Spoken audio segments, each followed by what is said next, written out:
The Farmer and the Badger. Long ago there lived an old farmer and his wife who had made their home in the mountains, far from any town.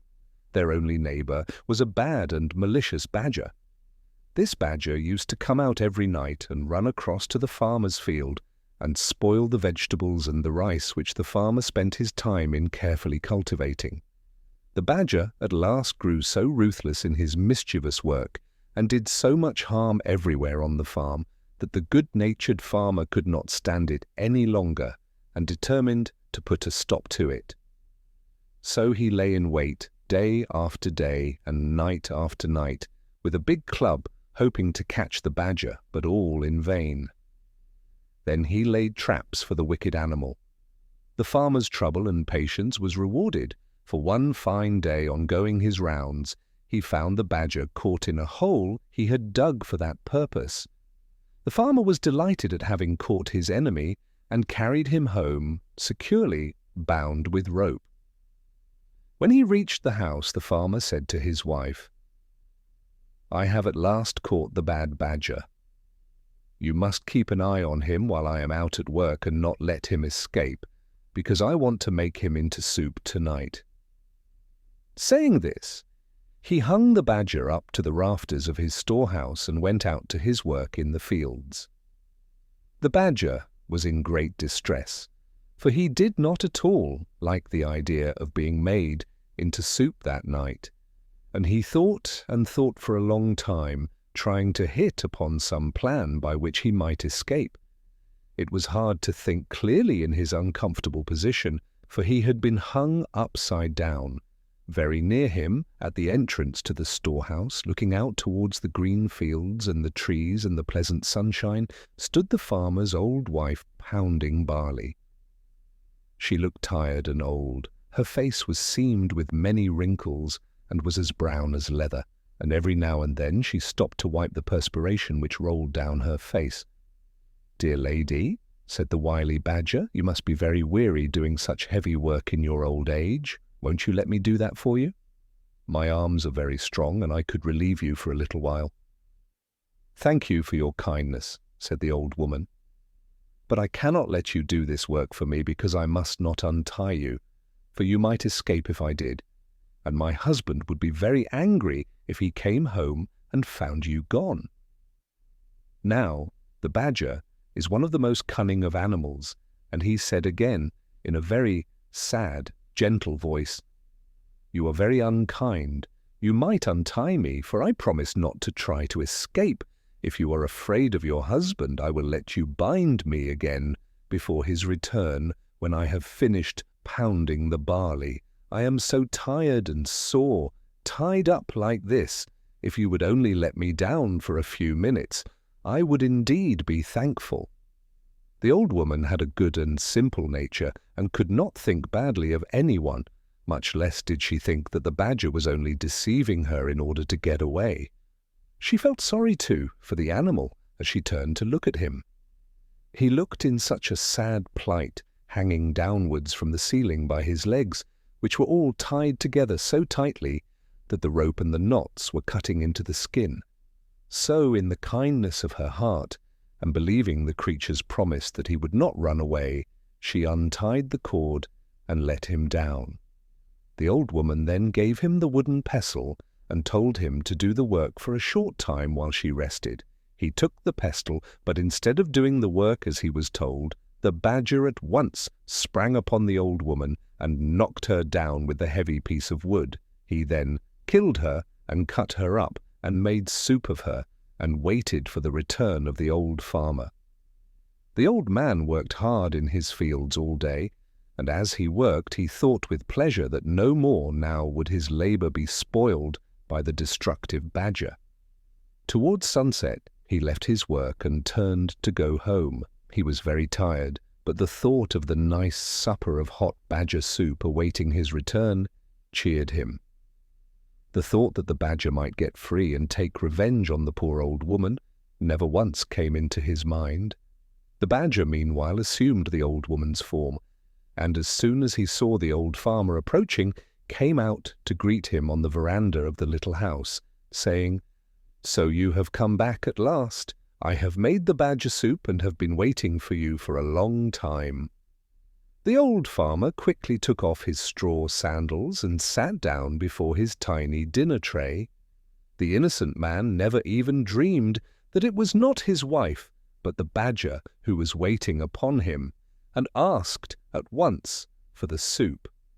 Then the badger suddenly transformed himself back to his natural form, and cried out, "You wife-eating old man! Look out for the bones in the kitchen!" Laughing loudly and derisively, he escaped out of the house and ran away to his den in the hills. The old man was left behind alone. He could hardly believe what he had seen and heard. Then, when he understood the whole truth, he was so scared and horrified that he fainted right away. After a while he came round and burst into tears. He cried loudly and bitterly. He rocked himself to and fro in his hopeless grief. It seemed too terrible to be real that his faithful old wife had been killed and cooked by the badger while he was working quietly in the fields, knowing nothing of what was going on at home, and congratulating himself on having once for all got rid of the wicked animal who had so often spoiled his fields. And oh, the horrible thought! He had very nearly drunk the soup which the creature had made of his poor old woman. "Oh dear, oh dear, oh dear!" he wailed aloud. Now not far away, there lived in the same mountain a kind, good-natured old rabbit. He heard the old man crying and sobbing, and at once set out to see what was the matter, and if there was anything he could do to help his neighbor. The old man told him all that had happened. When the rabbit heard the story, he was very angry at the wicked and deceitful badger, and told the old man to leave everything to him, and he would avenge his wife's death. The farmer was at last comforted, and wiping away his tears, thanked the rabbit for his goodness in coming to him in his distress. The rabbit, seeing that the farmer was growing calmer, went back to his home to lay his plans for the punishment of the badger. The next day the weather was fine, and the rabbit went out to find the badger. He was not to be seen in the woods or on the hillside or in the fields anywhere, so the rabbit went to his den and found the badger hiding there, for the animal had been afraid to show himself ever since he had escaped from the farmer's house for fear of the old man's wrath. The rabbit called out, "Why are you not out on such a beautiful day? Come out with me, and we will go and cut grass on the hills together." The badger, never doubting but that the rabbit was his friend, willingly consented to go out with him, only too glad to get away from the neighborhood of the farmer and the fear of meeting him. The rabbit led the way miles away from their homes, out on the hills, where the grass grew tall and thick and sweet. They both set to work to cut down as much as they could carry home, to store it up for their winter's food. When they had each cut down all they wanted, they tied it in bundles and then started homewards, each carrying his bundle of grass on his back. This time the rabbit made the badger go first. When they had gone a little way, the rabbit took out a flint and steel, and, striking it over the badger's back as he stepped along in front, set his bundle of grass on fire. The badger heard the flint striking and asked, "What is that noise? Crack, crack." "Oh, that is nothing," replied the rabbit. "I only said crack, crack, because this mountain is called Crackling Mountain." The fire soon spread in the bundle of dry grass on the badger's back.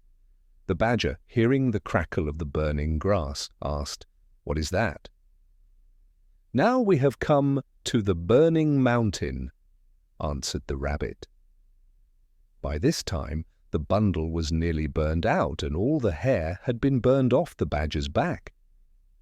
He now knew what had happened by the smell of the smoke of the burning grass.